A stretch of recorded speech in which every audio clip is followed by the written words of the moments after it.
Hello बच्चों, मेरा नाम साक्षी गुप्ता है और आप मेरे साथ आज पढ़ेंगे व्याकरण की कक्षा 8 का पाठ 20। पाठ 20 के माध्यम से आप पढ़ेंगे पत्र लेखन। पत्र प्राचीन काल से हमारे जीवन में अहम भूमिका निभाते रहे हैं। यह मन के उद्गारों को व्यक्त करने का सर्वोत्तम साधन है। इसके माध्यम से व्यक्ति अपने से दूर बैठे सगे संबंधियों, स्वजनों एवं विभिन्न अधिकारियों तक अपनी बात पहुंचा सकता है। आधुनिक काल में पत्रों की जगह phone, mobile, fax, email, internet ने ले ली है, परंतु फिर भी पत्र के महत्व को नकारा नहीं जा सकता, क्योंकि आज भी लिखित एवं स्थायी दस्तावेज की आवश्यकता महसूस होती है। आइए देखते हैं पत्र लेखन में ध्यान देने योग्य बातें। पत्र में अपनी और पत्र पाने वाले की आयु, पद और योग्यता का ध्यान रखना चाहिए। पत्र की भाषा सरल, स्पष्ट और प्रभावपूर्ण होनी चाहिए। उचित विराम चिन्हों का प्रयोग करना चाहिए। पत्र संक्षिप्त और सारगर्भित होना चाहिए। अनावश्यक विस्तार से बचना चाहिए। पत्र की लिखावट स्पष्ट और सुंदर होनी चाहिए। पत्र में अनावश्यक रूप से काट छाट नहीं करनी चाहिए। पत्र का उद्देश्य एवं विषय वस्तु स्पष्ट होनी चाहिए। पत्र में प्रेषक का नाम, पाने वाले का नाम, दिनांक, पता आदि का उल्लेख उचित स्थान पर होना चाहिए। पत्र के प्रारूप का ध्यान रखना चाहिए। आइए देखते हैं पत्र के प्रकार। पत्र दो प्रकार के होते हैं, औपचारिक और अनौपचारिक। औपचारिक पत्र क्या होते हैं कि यह पत्र उन व्यक्तियों को लिखा जाता है जिनके साथ व्यक्तिगत संबंध नहीं होते, जैसे कार्यालय पत्र, प्रार्थना पत्र, व्यावसायिक पत्र। प्रार्थना पत्र अवकाश, शिकायत, आवेदन के लिए, और व्यावसायिक पत्र दुकानदार, व्यापारी, कंपनी, प्रकाशक आदि के लिए, और कार्यालय पत्र सरकारी अधिकारी या विभाग आदि के लिए। अनौपचारिक पत्र क्या होते हैं कि यह पत्र उन व्यक्तियों को लिखा जाता है जिनके साथ व्यक्तिगत और पारिवारिक संबंध होते हैं। मित्रों, संबंधियों, परिवार के सदस्यों आदि को लिखे जाने वाले पत्र इसी श्रेणी में आते हैं। आइए देखते हैं औपचारिक पत्र। प्रथम है आपका पेयजल की कठिनाई को दूर करने के लिए नगर पालिका अध्यक्ष को पत्र लिखिए। सेवा में अध्यक्ष महोदय, देहरादून नगर निगम, रामनगर, ऋषिकेश। विषय है पेयजल समस्या की ओर ध्यान आकर्षित करने हेतु। पत्र में लिखा गया है, मान्यवर, मैं देव गार्डन का निवासी हूं और मैं आपको अवगत कराना चाहता हूं कि कई दिनों से हमारे क्षेत्र के सरकारी आवासों में पेयजल की आपूर्ति नियमित रूप से नहीं हो रही है। कभी कभी तो पानी का दबाव इतना कम होता है कि दूसरी मंजिल तक भी नहीं पहुंच पाता। 4-5 दिन से पानी की व्यवस्था इतनी खराब हो गई है कि लोग एक एक बूंद पानी के लिए तरस गए हैं। गर्मी के दिनों में पानी की समस्या उग्र रूप धारण कर लेती है। इन दिनों नहाना धोना तो दूर, पीने के लिए भी पानी नहीं मिल पा रहा।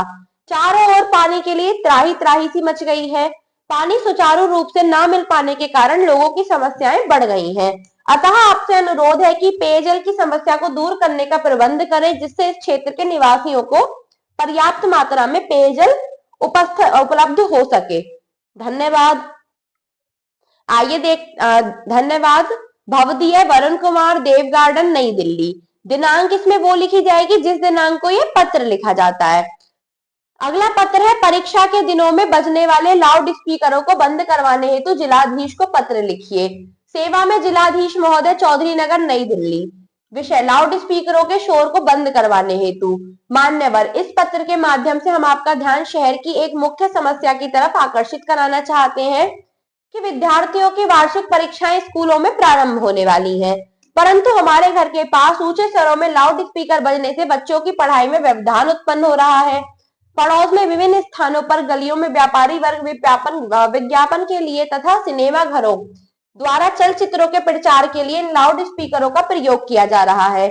इससे उत्पन्न शोर का ही दुष्परिणाम है ध्वनि प्रदूषण तथा अध्ययन में विघ्न उत्पन्न होना। इस प्रकार के शोर से जन सामान्य, अस्पतालों में मरीज तथा छात्र वर्ग को कई तरह की कठिनाइयों का सामना करना पड़ रहा है। आपसे प्रार्थना है कि इस दिशा में उचित कदम उठाएं।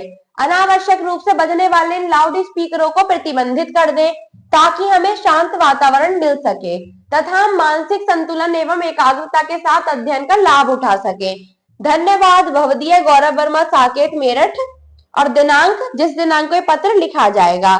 आइए देखते हैं अनौपचारिक पत्र के कुछ उदाहरण। प्रथम है, कविता प्रकाशित होने पर मित्र को पत्र लिखिए। मकान नंबर 198 एन, बिहार लोक, कोलकाता। दिनांक और पत्र में लिख रहे हैं कि प्रिय मित्र, तुम्हें जानकर प्रसन्नता होगी कि मेरी कविता नव भारत टाइम्स के रविवारी अंक में प्रकाशित हुई है। हमारी हिंदी की अध्यापिका श्रीमती राधा शर्मा ने विद्यालय पत्रिका के लिए कविता लिखने के लिए कहा था। मैंने कविता लिखकर उन्हें दिखाई तो उन्होंने उसे समाचार पत्र में भेजने के लिए कहा। उनके कहने पर मैंने कविता भेजी थी। कविता प्रकाशित हुई तो मैंने सबको दिखाई। प्रधानाचार्य के कहने पर मैंने ये कविता प्रातकालीन सभा में सभी विद्यार्थियों के समक्ष सुनाई थी। अपनी रचना प्रकाशित होने पर अद्भुत आनंद मिलता है। तुम इन दिनों क्या कर रहे हो? माताजी, पिताजी और सोहन भैया को मेरी ओर से प्रणाम करना। तुम्हारा मित्र अक्षत। अगला पत्र है छात्रावास में रहने वाली अपनी छोटी बहन को मन लगाकर अध्ययन करने की सलाह देते हुए पत्र लिखिए। S98/4 गंगानगर सहारनपुर। दिनांक प्रिय वंशिका, बहुत दिनों से तुम्हारा कोई पत्र नहीं आया, क्या कारण है? माताजी तथा पिताजी भी बहुत चिंतित हैं। रीना, अब तुम्ही पर हम सबकी आशाएं टिकी हैं। यह तुम अच्छी तरह जानती हो कि तुम्हें यहाँ दाखिला दिलाने में कितनी कठिनाइयों का सामना करना पड़ा था तथा पिताजी कितनी कठिनाई से तुम्हारा खर्चा उठा रहे हैं। मैं तुम्हारा बड़ा भाई हूं, इस नाते मेरी तुम्हें यही सलाह है कि तुम्हें मन लगाकर पढ़ाई करनी चाहिए। यदि तुमने यह कोर्स अच्छे अंकों में उत्तीर्ण कर लिया तो तुम्हारा जीवन सफल हो जाएगा तथा हम सबको भी तुम पर गर्व होगा। तुम्हें अपना समय इधर उधर की बातों में नहीं गंवाना चाहिए, क्योंकि बीता हुआ समय फिर लौट कर नहीं आता। माताजी, पिताजी तथा मेरी ओर से तुम्हें आशीर्वाद तथा रिया की ओर से नमस्कार। तुम्हारा भाई रोहित। अगला पत्र है अपनी सखी को परीक्षा में असफल होने पर सांत्वना पत्र लिखिए। 15/18 यमुनानगर, गली नंबर 9, कानपुर। दिनांक प्रिय सखी मनीषा, मुझे कल रिया का पत्र मिला जिसमें उसने अपने और अपने मित्रों के परीक्षा परिणाम की सूचना दी है। पत्र को पढ़कर अत्यंत दुख हुआ कि तुम इस वर्ष 8वीं कक्षा में अनुत्तीर्ण हो गई।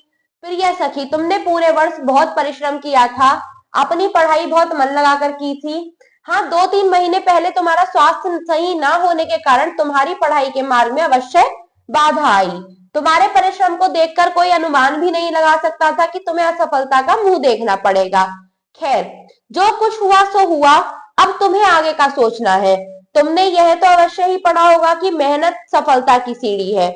जीवन में सफलता असफलता तो आती रहती है, फिर सफल ना होने पर निराश होकर बैठ जाना या हिम्मत हार जाना ठीक नहीं है, बल्कि दुगने उत्साह से आगे की ओर बढ़ना है। मुझे विश्वास है कि तुमने अभी से अगले वर्ष के लिए सर्वोच्च अंक प्राप्त करने का संकल्प किया होगा तथा पूरे आत्मविश्वास के साथ परीक्षा की तैयारी कर रही होंगी।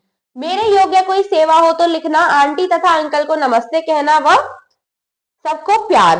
तुम्हारी सखी सिद्धि। आगे है इसकी अभ्यास अब करने की बारी। इस अभ्यास को आप स्वयं अपनी उत्तर पुस्तिका में करेंगे। कुछ विषय दिए गए हैं जिन पर आपको पत्र लिखना है। प्रथम है अपने मित्र को अपने नए अध्यापक की विशेषताएं बताते हुए पत्र लिखिए। नई कक्षा तथा विद्यालय के प्रथम दिन के अनुभव का वर्णन करते हुए अपने पिता को पत्र लिखिए। माताजी को छात्रावास का वातावरण बताते हुए पत्र लिखिए। थाना इंचार्ज को क्षेत्र में बढ़ते अपराधों की रोकथाम के लिए पत्र लिखिए। और अगला है आपका टेलीफोन 2 सप्ताह से खराब है, इसकी शिकायत करते हुए किसी दैनिक समाचार पत्र के संपादक को पत्र लिखिए। इस प्रकार आप इस अभ्यास को अपनी उत्तर पुस्तिका में पूरा कर लेंगे। धन्यवाद।